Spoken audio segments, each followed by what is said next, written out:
आज इस धरती के, इस दरा के मूल बीज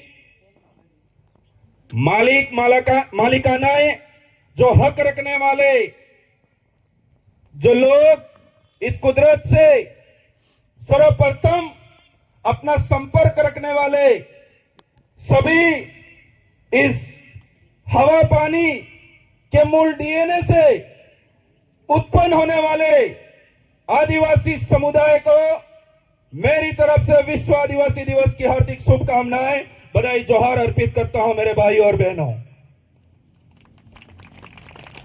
आज आपने जिस तरीके से जो ये प्रोग्राम है, उस प्रोग्राम को आपने आयोजित करने का जो संकल्प लिया है, सबसे पहले यहाँ की, इस क्षेत्र की नींव रखने वाली मेरी टीम को मैं धन्यवाद, आभार, जोहार करना चाहता हूं कि कम से कम आज इस छटे हुए इलाके में भी आपने आदिवासी कौन है ये बताने का काम जरूर किया है।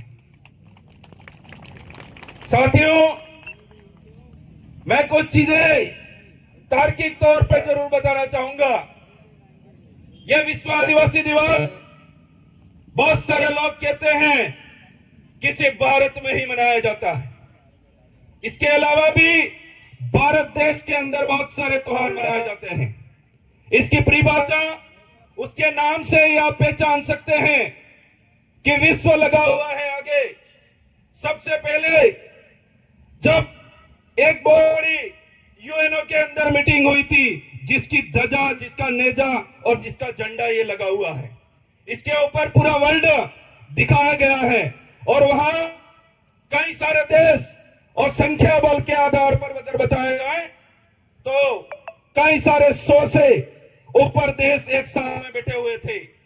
वहां जो प्रतिनिधित्व करने वाले लोग थे, सबसे ज्यादा संख्या के अंदर आदिवासी थे और उन्होंने एक शर्त रखी कि हम पूरे देश और पूरी धरती पर विराजमान हैं, हमारा तो एक ऐसा कोई त्योहार आना चाहिए। उस समय से लेकर के सभी धर्मों से हट करके विश्व में हमारे को पहचान दी, उस विश्व आदिवासी दिवस को आज हम मना रहे हैं मेरे भाई।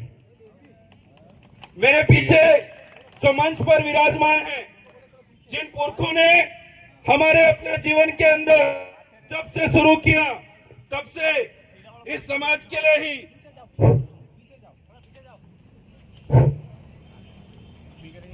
मेरे पीछे जो विराजमान पुरखे हैं, उन्होंने अपने जीवन में जब से पैदा हुए, जिस समाज के अंदर पैदा हुए, उस व्यक्तियों ने हमेशा अपने समाज को, अपनी समाज की रूढ़ी परंपरा, मूल संस्कृति, उसके हक अधिकारों को बचाने के लिए काम किया है।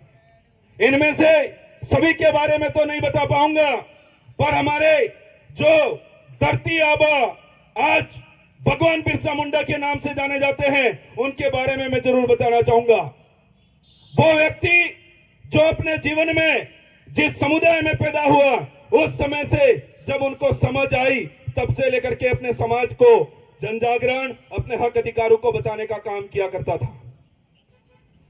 आज मैं आपके माध्यम से बात इसलिए रख रहा हूं कि हमारे बहुत सारे लोग समाज में पैदा होते हैं, पैदा होने के बाद में बड़े होते हैं और अपना जो रोजगार करना होता है वो करके अपनी मृत्यु की ओर लौट जाते हैं, पर वो किसी को ये तक परिचय नहीं दे पाते हैं कि मैं इस धरती का मूल बीज, मूल डीएनए हूं, ये तक नहीं बता पाते हैं।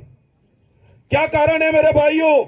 इस कारण को हमें जानना पड़ेगा, क्योंकि हम वो लोग हैं जो यहाँ पर इस धरती को बचाए रखने में और हमारे साथ में जो जीव जानवर, जो अन्य प्राणी और अन्य समुदाय जो हमारे साथ में जी रहे हैं, उनको भी हम एक जीने का अच्छा हौसला और अच्छा वातावरण देते हैं मेरे भाई। पर बहुत सारे लोग, आज मैंने आते हुए देखा कि बहुत सारे लोग जिस समाज से पैदा हुए हैं, उसका जयकारा लगाने की तो दूर बात, अपना आइडेंटिफाई जो एक डॉक्यूमेंट है, अपना परिचय है, वो भी बताने से घबराते हैं। मैं उनको कहना चाहता हूं कि आप लोग जिस वजह से इस धरती पर विराजमान है, आपके पास में सैकड़ों बीघा जो जमीन है, वो सिर्फ इन पुरखों की वजह से है, वरना आपको एक रूम में भी रहना पड़ता, इधर खाना बनता, इधर जाना पड़ता और इधर सोना पड़ता, वही स्थिति होती मेरे भाइयों।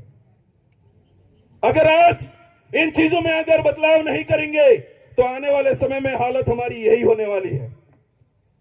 तो मेरे भाइयों, आपने जिस तरीके से इस प्रोग्राम का आयोजन किया है और एक नारा लगा रहे थे कि एक तीर एक कमान, आदिवासी एक समान, मेरा आज इस जाजम से विशेष एक बात जरूर कहना है। अगर ये जाजम इसी तरीके से हर एक आदिवासी एक जाजम पर बैठना सीख गया, उस दिन हमारे हक अधिकार, जो चाहे कोई भी हो, सरकारें हो या अन्य कोई हो, वो भी हमारे हक अधिकारों को छीनने पर हम उसको इतना जवाब दे सकते हैं कि हम एक समय होता है तब तो बढ़ जाते हैं, पर जब हमारे हक अधिकारों की बात आती है तब आकर के एक जाजम पर खड़े होते हैं। ये परिचय जरूर देना पड़ेगा मेरे भाई।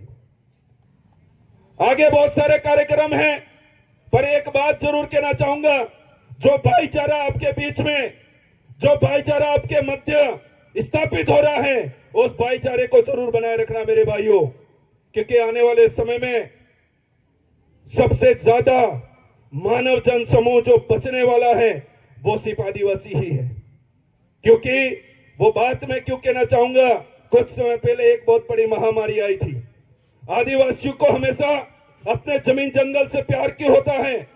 क्योंकि आपने देखा होगा कि हमारे समाज में पैदा होने वाला बच्चा अगर वो दौड़ता हो रहा है, अगर चल रहा है, तो धूप में और बारिश में भी चलेगा, घूमेगा, उसको कुछ नहीं होने वाला है, क्योंकि उसका जो डीएनए है उसी कुदरत से मिलकर के बना हुआ होता है।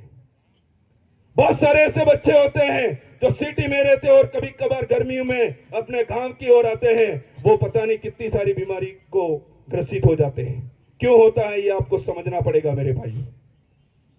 इसलिए मैं आपसे यही आशा और उम्मीद करना चाहूंगा कि आने वाले समय में जो प्रोग्राम आयोजित हो, कम से कम ये ऑडिटोरियम, ये स्टेडियम जो है वो खचाखच भर जाना चाहिए। इतना बड़ा आदिवासी जन समुदाय यहाँ शामिल होना चाहिए, ये बात आशा और विश्वास करना चाहता हूं मेरे भाइयों। एक बात जरूर कहना चाहूंगा, ये छटा हुआ इलाका और हर हक अधिकारों को खोने तक हम आ गए हैं। हमारे यहाँ दूसरे लोग, दूसरी चीजें आकर के जिस तरीके से हमारे ऊपर तानाशाही रवैया अपनाते हैं, आज हम इकट्ठे हो गए, कल हम कहीं मिलेंगे तो समाज की जो हक अधिकार की बात है वो तक नहीं कर पाएंगे। क्यों?